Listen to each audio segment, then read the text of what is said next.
All right, let's get started here. My name's Scott Champagne, and I got asked to record this directly, so I figured I'd make a version of this for YouTube, and then it could be added to some other playlists and things that people wanted. But this is a talk about how Warewulf fits into high performance and supercomputing environments. It was specifically given to a company that I work for, Redline, and then I was allowed to release it to the Warewulf users group today, so I decided to give it to you guys as well. It was originally done for September of 2025 as kind of like a 1 hour brown bag. So we're going to keep it about an hour on this. And if anybody has any questions specific to this, then I will be able to answer it. And then other than that, we're just going to kind of run through and talk about Warewulf and how we use it in an enterprise. So what is it? What do we do around here? Why are we talking about Warewulf?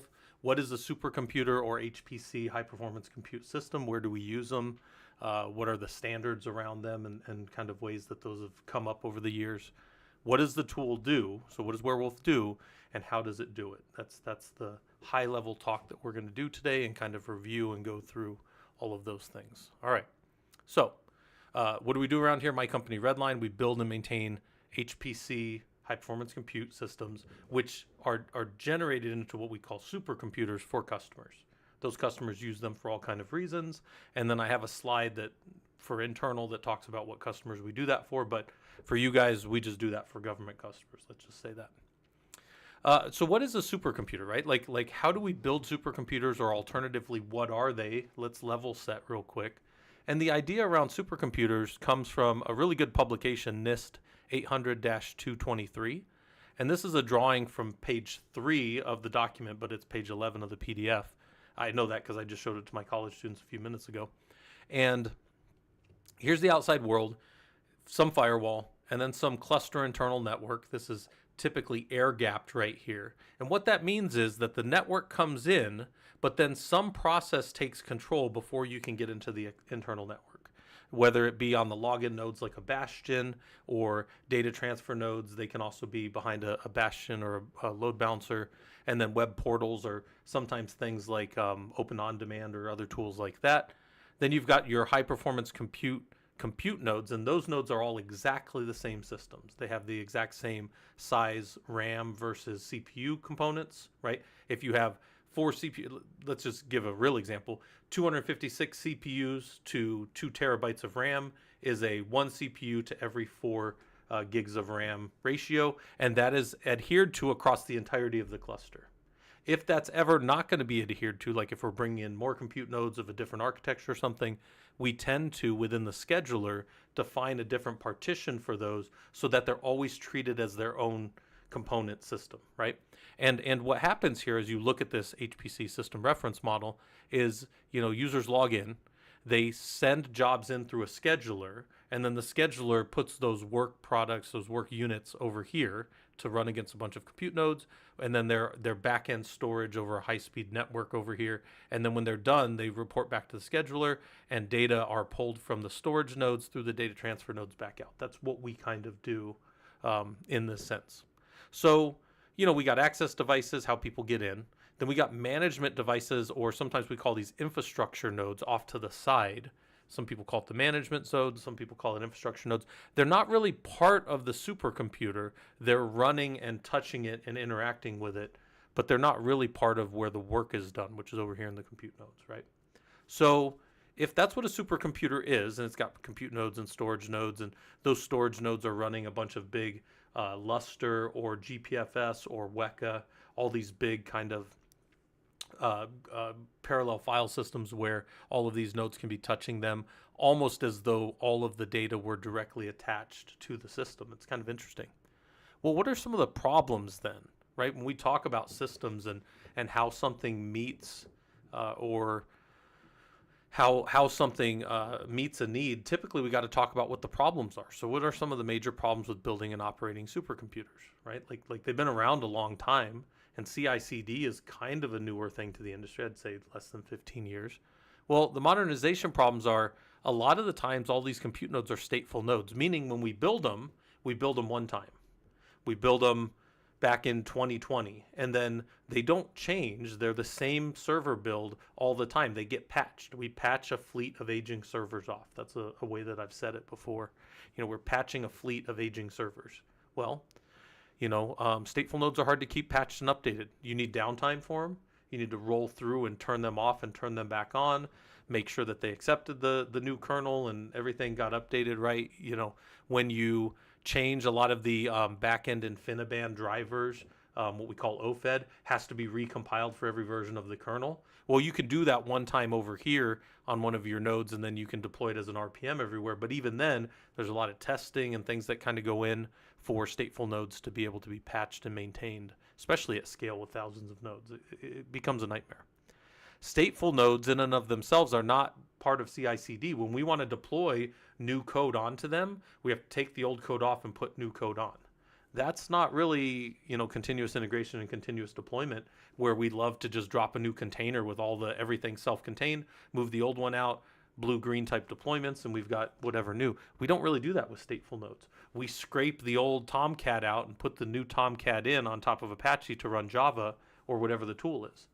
Now, there's tools that make that work better, like tools like SPAC and some of these other things that are, SPAC is a library and it can pull down new versions and control versioning within your systems, and really helps for making sure that you have all the tooling that you need. But CI/CD isn't really there with stateful nodes. And then this is probably one of the last ones. Changes across the environment are hard to track and replicate in redeployed nodes. So what do I mean by that? Well, you're tracking everything hopefully in a change management. But let's say one of these servers, this top one here, he gets replaced. He gets a new hard drive. Maybe the whole chassis goes down because hardware fails, right? Thousands of nodes. You expect hardware to fail every week. So maybe we pull that out and we put a new node in for that one, right? Now we've got a redeployment. And he was originally deployed, let's say, in 2020 and was patched. All these changes, all these things have happened to him, to all these nodes. But to him, he's been built back with the original build book back to 2020. Then we do all the changes that we tracked, right? We patch him all the way up to the current version, but he's still going to have differences there. And then we, hopefully we've done everything with like Ansible or some automation tools, but now we have to make sure that we've done all the changes back to that system that we originally did. And that speaks to the CI/CD thing. That's hard to do. And what we really want to get to, and what a lot of high-performance compute clusters are going to get to, is where these nodes are stateless, meaning they go down and they come up with a brand new image pulled from their provisioning server every time. And we're going to talk about that here in a second, but that is really part of the reason why Warewulf is such a king of this environment and really being deployed in a lot of new big systems for the government and other customers. So a little about Warewulf. It's supported and developed by the company CIQ. If you say, I've seen that name before, they're the same ones that do Rocky Linux as well. So they maintain Rocky Linux. Here's the website, https://warewulf.org, and here's their GitHub. I was even recommending down in our Discord a little while ago that we, if people are looking for projects, they don't have a whole lot of maintainers, and they have a pretty good roadmap. I was in the Warewulf user group earlier, and we were talking about it, and that could be a good thing to go spend some time on if you're somebody looking to get into a career and get into a project that's kind of honestly really going to be blowing up, I think. There's a lot of customers using it. Downloads as RPM installer for RHEL and Rocky systems. It does require, if you're going to use their package manager versions, RHEL or SUSE-based systems, and it can maintain any number of stateless node images even outside of the RHEL or SUSE ecosystems, meaning once you download a version, it can run different types of, it can deploy any type of image that you have, right? It does run as a standalone server within systemd. This is important later for when we're trying to productionalize it. Where it's running and how it's running determines what are some of the other things that we can do with it. It does run on port 9873, and you can see down here that it's running on my home system. This is my home lab that I'm going to demo on. Installing Warewulf, before you get into using Warewulf, you got to install it. So you can install a very specific version. We're up to 4.6 and some, I think there's a new version coming out, but 4.6 something. DNF install or zipper install DNF is obviously your rel flavors. Zipper is obviously your SUSE and your SLES flavors, right? SUSE is SUSE or SUSE, and then SLES is SUSE Linux Enterprise Server, right? I know I'm not saying SUSE right. I know it's a German name, but I just can never get that pronunciation right. If you don't want to go with the built RPMs, you can go with compiling it from source code, but you need make and go. That's true often that you have to have make, but you also need go on the server. So there's some go code in there. And then when you go to actually execute the server and start it, for the Warewulf service to work properly, do you need DHCP server, TFTP server, and NFS utils on the server, or their equivalents over on SUSE. This is the RHEL version. So how does Warewulf fit that cluster manager stuff that we were talking about from the earlier supercomputing type thing? Here's Warewulf. He doesn't know who he's going to attack right over here. And Warewulf takes over an environment. This is the best way that I can kind of think about it and explain it, is that Warewulf takes over an environment in that it needs to be the DHCP server in any cluster. You can't have some other DHCP happening, off of a router or some other device. Warewulf needs to be able to run DHCP for whatever nodes it's going to provision. When the nodes come up, and we'll see this in a little bit, they request DHCP information. They pull down information about themselves. If they're set to network boot, they're going to pull the iPXE information from that DHCP server. And from an inventory that Warewulf keeps, it's going to tell that server all about itself. Then it's going to define, as the server comes in and figures out who it is, it's going to request from Warewulf information based on who it is, and it's going to get the right versions of an image, the right versions of a kernel, if there's a different kernel, and these system overlays that are going to change and affect the behavior of the system. Warewulf can also use NFS. You can have NFS mounted locations inside of Warewulf that all your nodes can connect to, and it can be your backend storage, or it can configure them for somewhere else, as we often do in high performance compute. It can control all the cluster keys if you want, and provision all images with those keys based on the overlays. And it can control and share users. So if you don't have a separate LDAP or IDM system, it can actually control the base users of your cluster if you want it to. You could use that or not, and then you could still have your systems come up and connect into like a IDM or a LDAP to map users, right? Warewulf manages the entire environment. It has node definitions that are customized for each individual node, right? It's got DHCP settings. It keeps track of all the nodes and all of the IP addresses that they're going to get. It can, if you have IPMI, which is IP management interface, right? If you have IPMI connections on your servers, it can control power and connect to the console for you as well, which is super useful. Most of us are using, or we're used to using like IPMI tool and then going into like the SOL activate and pulling SOL activate.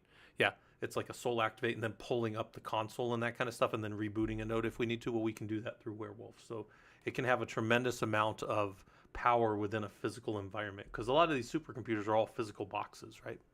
It's got an image repository, so you can have versions of images that you've pulled down and worked through a pipeline. It can have system and runtime overlays, so we're going to talk about how those overlays work and what they kind of look like. Think of them almost as like templates, and then the templates get generated by information from the node definition. So I'll show you that a little bit. And then it can have different kernels, although I haven't seen a use case for a kernel. All right, so if Warewulf controls all of that, who controls Warewulf, right? Well, obviously us, right? We control Warewulf, but how do we do that? Like if I were to tell you that there was a tool, and in this environment you're going to have this tool, you would need to know how to interact with that tool, right? This is kind of an important thing. So Warewulf has its own language that we can interact with. And this is WWCTL or WWCuddle. I don't care how you say it. Whatever way is easier or faster for you with less syllables. The thing about this is we can query things very quickly. I like this for like one-off dirty commands to just figure out what's going on. Like over here, I can see my image list, and those are the images in my home lab. Automation Rocky 9, Hammer Linux 9, Rocky Linux 9. Those things are self-explanatory if you know what's going on in my lab, right? But if it wasn't, here are the auto servers, the Hammer servers, and the Rocky servers with their images over here on the side. So I can see exactly what image those nodes think they should be booting to, according to Warewulf, right? Then over here, I can list maybe the IP addresses that I think are assigned to them based on the node definitions. So Warewulf is very powerful for kind of being able to interact directly with it. But there's something interesting about this, and I brought this up in the user group today, and I brought it up the other day, and I'm going to bring it up with you guys right now. These are imperative commands. I can go in here and do wwctl edit some node. But is that repeatable? Like, yeah, sure, I can one-off and fix 5 nodes by just typing those commands, and I run the risk of fat fingering and messing up and causing problems in my environment. So while this is very useful for pulling information, this isn't necessarily how we give information to Warewulf. What would be much better, and how we typically end up doing it, is interacting directly with like the YAML configs. So this is a YAML config for the Etsy Warewulf nodes.conf. Here's the node profiles, and here are the default things all the way down to here that every node gets. These are things that are specific to every node, and when we look at the node definitions, we'll see some of these because they came from this default profile. Now there's also other profiles that we could add, and then we could add or remove things and change the configurations of the systems. But over here in our nodes definition is hammer 1 and hammer 2, and these are all the things specific to just my hammer 1 box. Now, the reason this is easier to interact with is you look at this and you go, okay, I've seen some YAML before, and I know how to loop over Python or Perl or Bash or whatever, and I could probably, from a big list of thousands of nodes, generate a whole bunch of these. And I think most of you probably could. If you didn't know how, I'm sure AI could show you in a few minutes. And very quickly, you could deploy thousands of nodes into a Warewulf Etsy Warewulf nodes.conf file, and then have them known and ready to go via the tool Warewulf. So this is typically the way we would do that. Then we can back up this file. We can a lot of people will send this up to Git, right? And then now these will be tracked, right? We have versioning and all that stuff of any changes that happen to this file. We could very quickly pull back and get to a working version of the cluster, at least from a configuration standpoint. You know, we want to be able to go like this and get everything back. So this is the way we do it. You wouldn't want me fumbling around over here to get the cluster back up. All right. Although this is wonderful for just one-off and checking things and making sure they're correct. So we can directly interact with the YAML configs. We can also import and customize images. So this is an older version of kind of what maybe we go and we pull down the Rocky 9.3 image from the Warewulf page. We could even pull other versions of images of systems. And then maybe I got Docker image 9.3 in my local repository. And then I go do like a Podman build against some container file that I have. And then I tag it as some job scheduler node, right? Maybe I put a date on the end of it. And now I have, if you look at this real quick, you go, well, Scott, that looks like a CI/CD pipeline for how you bring in a clean image every time and build it the same way every time and then put it into Warewulf. And I would tell you that's exactly what that is. And if all I do is change the container file for whatever different types of build I need, if I need job schedulers, and I need compute nodes, and I need GPU nodes, and I have these different piece of packages and stuff that are going into each of those, I could have this as a pipeline very quickly to pull that version down. Now you might say, well, Scott, you don't have to pull it down every time. Simply you can use that and just run. Yeah, absolutely, right? There's different ways to bake anything, but this is how we're going to bake this up.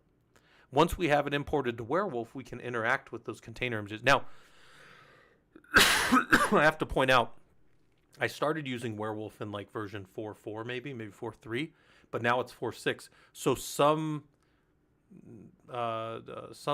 wording, what we would call syntax has changed. In that we used to do wwctl container import. Now it's all image commands. However, they're still kind of straddling it, so I think they both kind of work. But you'll see with me, container, but nowadays most of any new deploys would have image as the word. But that's really just, you know, up here. Are you seeing image or, in this case, yeah, I don't even see container, but it actually still aliases, I believe. In my version, it for sure does, because I still use container, but they actually use image now in the newer version. So, all right. But anyways, my point is you could pull in stuff, and then you can give it to Warewulf. And then once it's in Warewulf, we can continue with direct container interaction. I'm going to show you that. I can go directly in an image and put a file down. But back to that fat fingering and messing things up, that's not really the way to maintain servers, right? That's not, if I say, hey, we're modernizing the process to be a CI/CD pipeline here, but then we get over here and I have to go in and do this on the 5 different containers that I built. In some way, I don't want to say I've failed, but in some ways I've definitely failed in automation and CI/CD, because now a human with big old fat fingers is going to mess it up, right? That's where we get the term fat fingering from.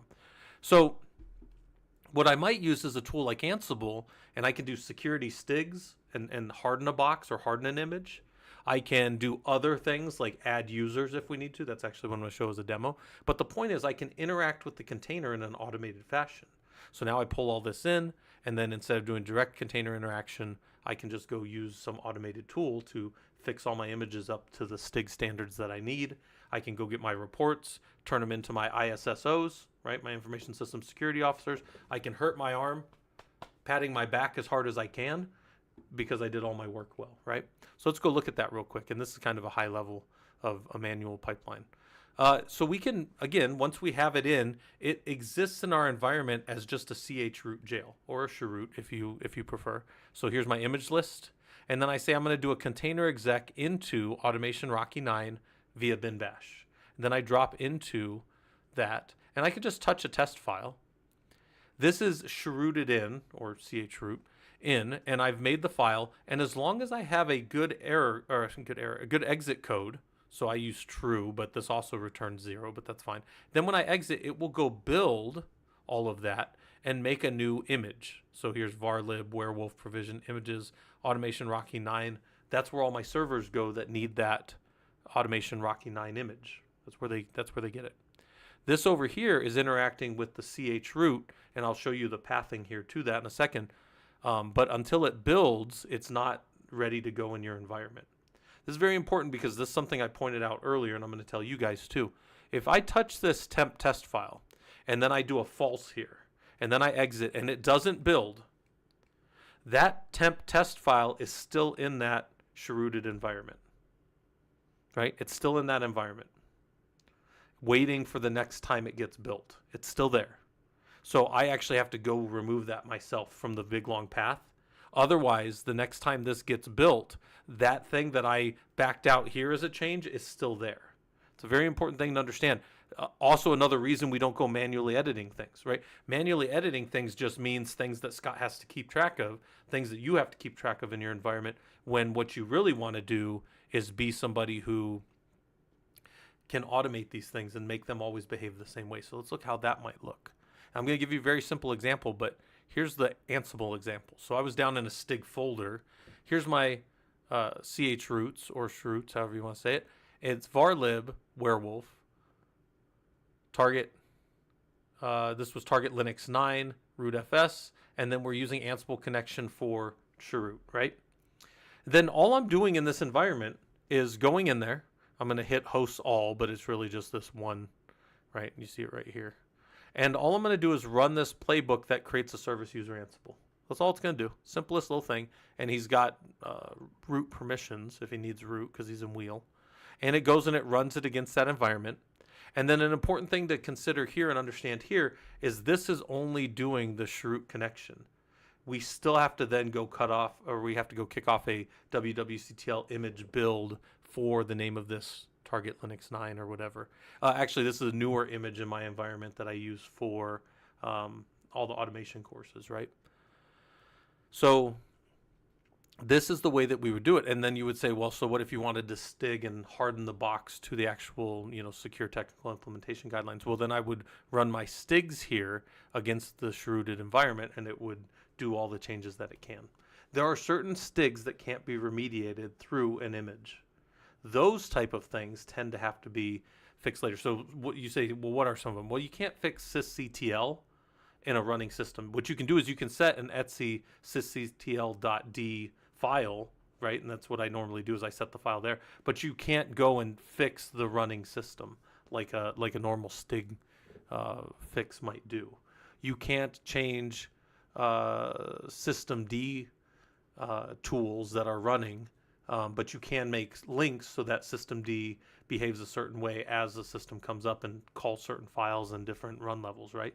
So you could definitely do that, but So you have to modify. If you just generate, like you'll just generate a STIG that's expected to be run against a live system, it won't work perfectly here. And then you have some time spending getting your Ansible playbooks to the right level.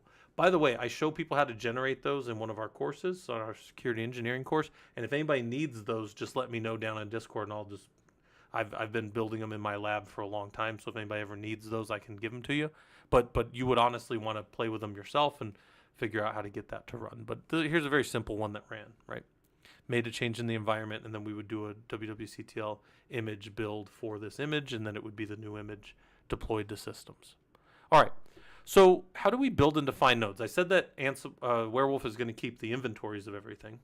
So here's an inventory of the Rocky 5 server. So we do wctl node list -a Rocky 5. Here's everything that it knows. Some of these things came from those specific node definitions, and some of these things like etcfs tab and some of these other things came from the default values that were in that node.conf file. They can come from a different profile. You could make your own profiles in there, and then you can call profiles for different servers so that there's different customizations and different overlays get read in. Here's all our runtime overlays that we saw, and here's all our system overlays. We're going to get into overlays in a second, but system overlays are a single shot. Runtime overlays are updated if we want them to be throughout the time that the cluster is running, right? All the nodes check in. They're always checking in on port 9873, right? So here's what overlays are. Overlays deal with the problem of anything that varies, right? We want these compute nodes to be exactly the same, but they have to be somewhat different. They have to have different names, host names. They have to have different IP addresses. Sometimes they have some slight differences in their like Slurm configurations or something like that. But for the most part, they're exactly the same type of nodes. So in the concept of overlays, we've got single shot on boot, which are system overlays. They are one time at the beginning. They work or they don't. Then you've got runtime overlays, which are hosts and keys in this case, and they can be checked in. The systems can check in, and I think the default in a cluster is like 1 or 2 minutes. We always set that up to like 10 minutes in these bigger clusters, so we don't have thousands of nodes checking in with Warewulf every 2 minutes. We did start to see performance degradation when we did that, right? But they're checking for hosts and keys, and then you could have more things that are being updated, right? You could even have one maybe down here that's like maintenance, and it touches an etc no login, so nobody can log into the server or something. And then when you're done, you remove it and it takes it away. That could be something you do. You might also want to do that with different automation tools, but the point is overlays can do a lot of stuff. So then let's talk a little bit about how building and customizing overlays look. Here at the top is that node configuration again. And right here at the bottom, it says Rocky resources for etcfs tab. And then we get, in the words of Strongbad, it looks like the quadratic formula exploded, right? But what this really is just compressed JSON, right? It's just a lot of data right there. And what we see there then is something that can be taken apart and turned into something like this. So this is one of my favorite commands I've learned is in wwctl overlay cat etcfs tab. So we're going to look at the etcf or the fs tab overlay at the file etcfstab.ww. ww is how we denote a template inside of Warewulf. And then we render it for Auto 5. We're looking at Rocky 5 here, but he's got the same things. And for Auto 5, for that server, if he's got a proper value here and the template is good, it'll look like this. It'll render out like this. Don't worry, I'm going to show you that raw template so you can see what renders down to this. But suffice it to say, all of this, JSON, becomes this right here, a working etcfs tab. And we can validate that well before we even set a bunch of servers live and then have problems or something.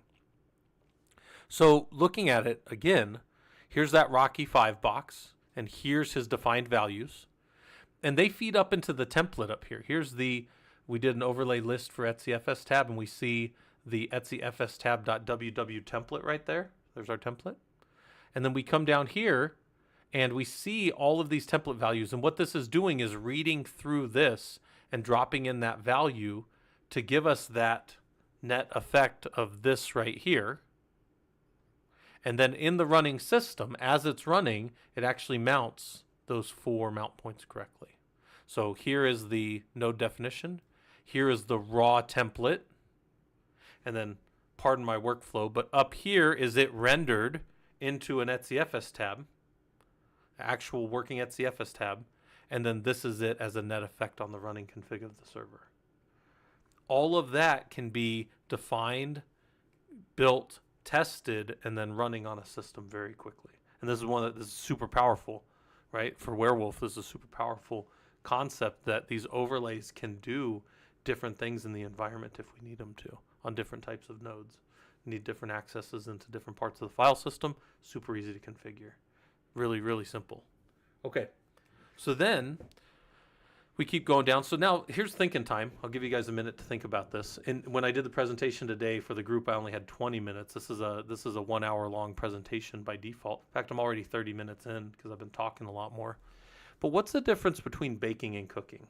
You guys ever notice, like, your engineering friends, the people that you know that do systems engineering or software engineering, they always like brewing or baking or making jerky or something like that, right? And the thing that I think about is, or they like doing tests on things and seeing output and results and stuff. What's the difference between baking and cooking? Anybody know? I'll just probably tell you guys because I don't have people that can feedback directly. But with baking, you follow a recipe, a set of steps, and then you put it in an oven for 2 hours. And when it comes out at the end, it's either good or it's bad. Those are your options. It's either good or it's terrible. You either did it right or you failed. And brewing's the same way. You put all this stuff in a bag, and the bag gets bigger and expands, and 2 months later you either have beer or you have slop that needs to be poured out. Like, that's what you have, right? So the difference between baking and cooking for me is kind of, do you want to bake solutions into the images, or do you want to kind of be able to test and mess around with cooking up things in the overlays? That's kind of the way I think about this. And the right answer is what's a balance that you can sustain in your organization. Because some of you may astutely say, well, Scott, couldn't I bake literally everything I needed to on all of my software packages for all of my different versions into one big overlay, one big image, pull it all in, put everything on, and then in the overlays, I just customize for like the job scheduler nodes and the compute nodes and some of this other stuff. And I might say, that's fine. Yeah, that might work for your organization. Some organizations that you work with, and for me, we are trying to squeeze as much computational power as we can out of these environments. We want the fastest baseline that we can. We do a LinPack test, right? In high performance compute world, LinPack is kind of the standard test that we do across the cluster, see how fast we can work through and compute things. And for us, my compute nodes can't be the same. They cannot be the same base image as other things because I need to pare them down. It would be like if you said, hey, Scott, why doesn't your drag racer that's going out on the drag strip have a tow ball on the back and something connected to it? And I'd be like, well, because we want this thing to go literally as fast as we can, and it needs to be a streamlined down to only. I sometimes have compute images that only have 150 packages on them. That is pretty light, guys. Like go look on one of your systems now. Just do an RPM like -QA, QA, and then do like a word count -L. You probably have hundreds, if maybe even thousands of packages on your systems. That's not the way we run lean compute nodes. Those things are like nothing on there. Only the executable packages they need, right? We build them as base image as we can. But this is a workflow thing that you need to think about, right? But Warewulf can handle it. It can either do baked in images, or you can cook around in the overlays often and mess with stuff. All right, so this may be my favorite of all the silly little images I made for this. Warewulf is constantly going to then push the images, the system overlays, the runtime overlays, and if you have separate kernels, into those nodes as they boot. So the boot process for Warewulf looks a lot like this. You've got a stateless node that boots up. He doesn't know he's got netboot turned on for a certain interface, because sometimes we have many interfaces on systems, and that is going to send out DHCP. DHCP is a broadcast of all Fs at layer 2. So at the frame layer, it is a destination address of all Fs. Only one device, right? It's like the Highlander, only one. There can be only one. It's going to be the only one that responds, and Warewulf identifies the server via that MAC address on that interface and gives iPXE boot information. So the server figures out who he is. Once that happens, server starts with minimum boot kernel, and downloads the two components it needs over the TFTP protocol, kernels and initramfs. Then it pulls its system overlay and it pulls its runtime overlay, which can be configurable. Most of our clusters run every 10 minutes or so. So let's look at that a little bit. Node boot process, node boots via DHCP, doesn't know who it is. Gets information about itself. Hey, I'm Auto5. Here's my hardware address. Here's the image name that I need, all that kind of stuff.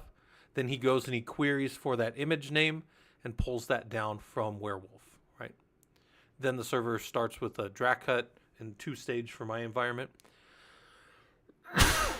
Excuse me, and it pulls down the initramfs it needs, and then it can hand over to the system overlays.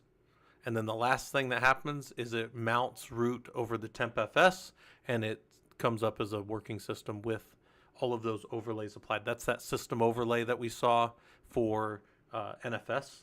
That's not in the image. That gets overlaid as the system comes up, right?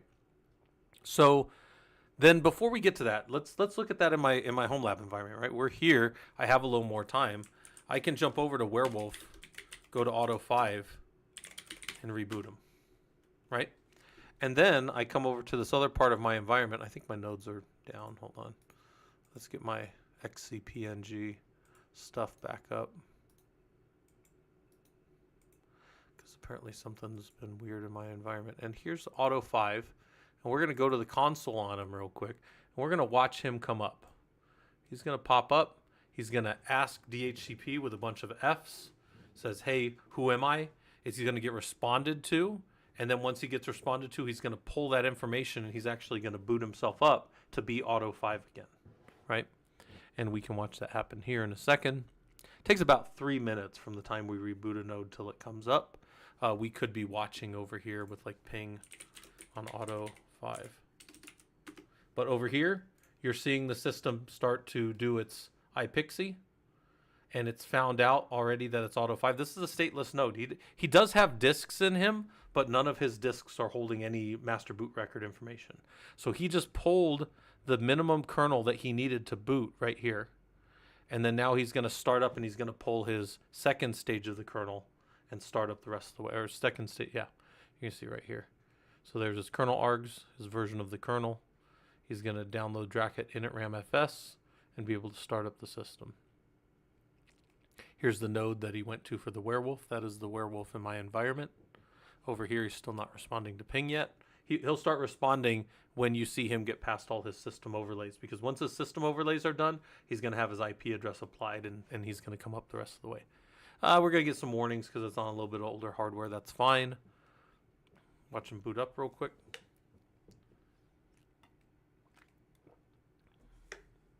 Again, older hardware, some warnings and stuff. I can't move to newer versions, that kind of stuff. Let this come up the rest of the way.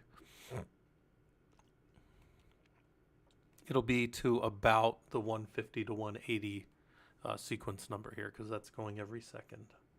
I say 150 because I waited a little bit before I started the ping, so it takes about 3 minutes in my environment to come up fully. So it's starting up.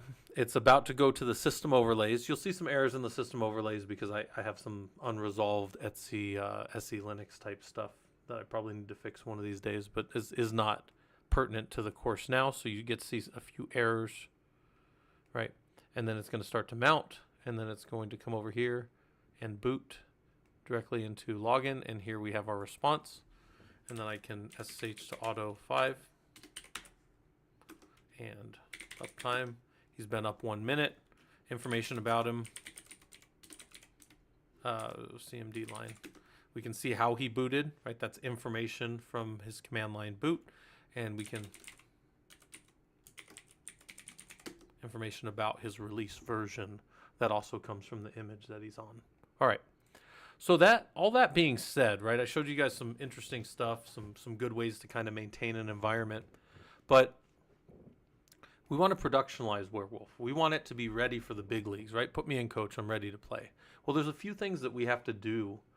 My company does these. I imagine other companies are doing this different ways. We were talking about this in the Warewulf user group. The way my company does this may become kind of recommended Warewulf way. We might write up the procedure for them to do it, but this is the way that we do it, right? Warewulf has a virtual IP out in front of two different servers. So you got 172.16.06 as a made-up number and 172.16.07 as a made-up number. They're Warewulf Management 1 and Warewulf Management 2. That's the level set for the environment.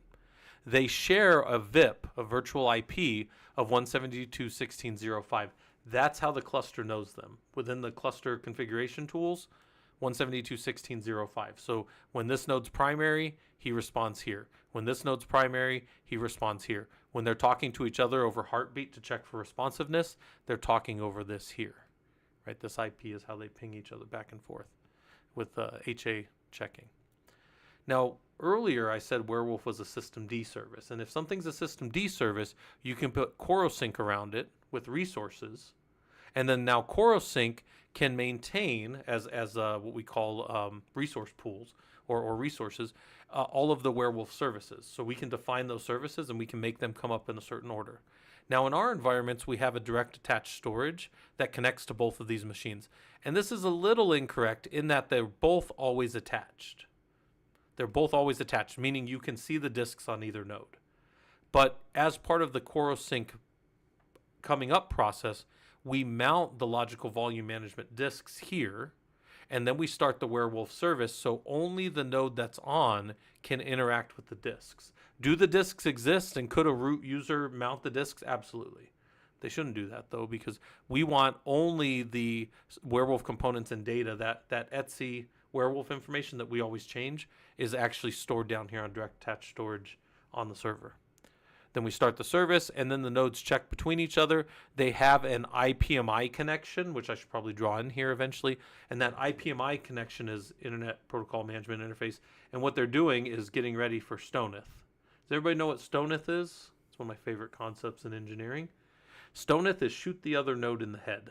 And the idea is if this node over here, Warewulf Management 2, ever determines that Warewulf Management 1 is not responsive on the correct ports that he's checking for, he shoots that node at IPMI and turns him off and turns his own services on. That's what Stoneth is. Shoot the other node in the head.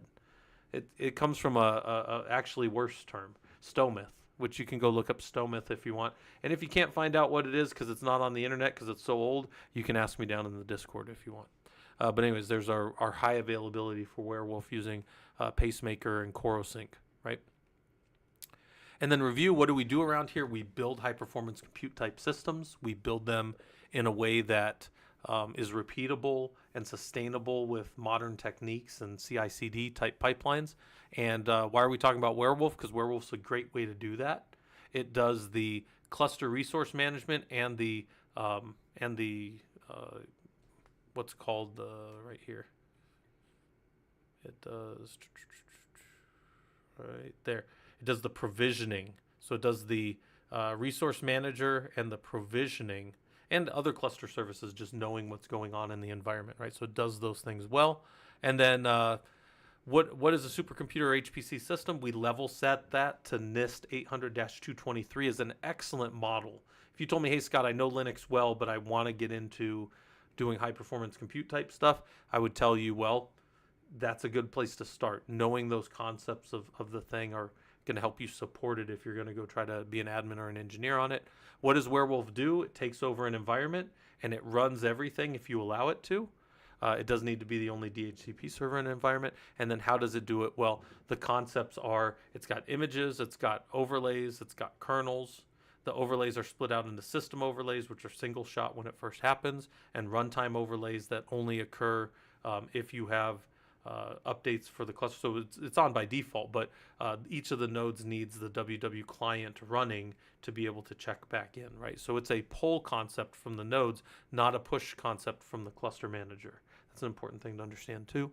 And then workflows, we talked about how you can bring in images and then build them and bake them however you want and then put them into Warewulf and further customize them with tools like Ansible or your fingers, but I would use Ansible.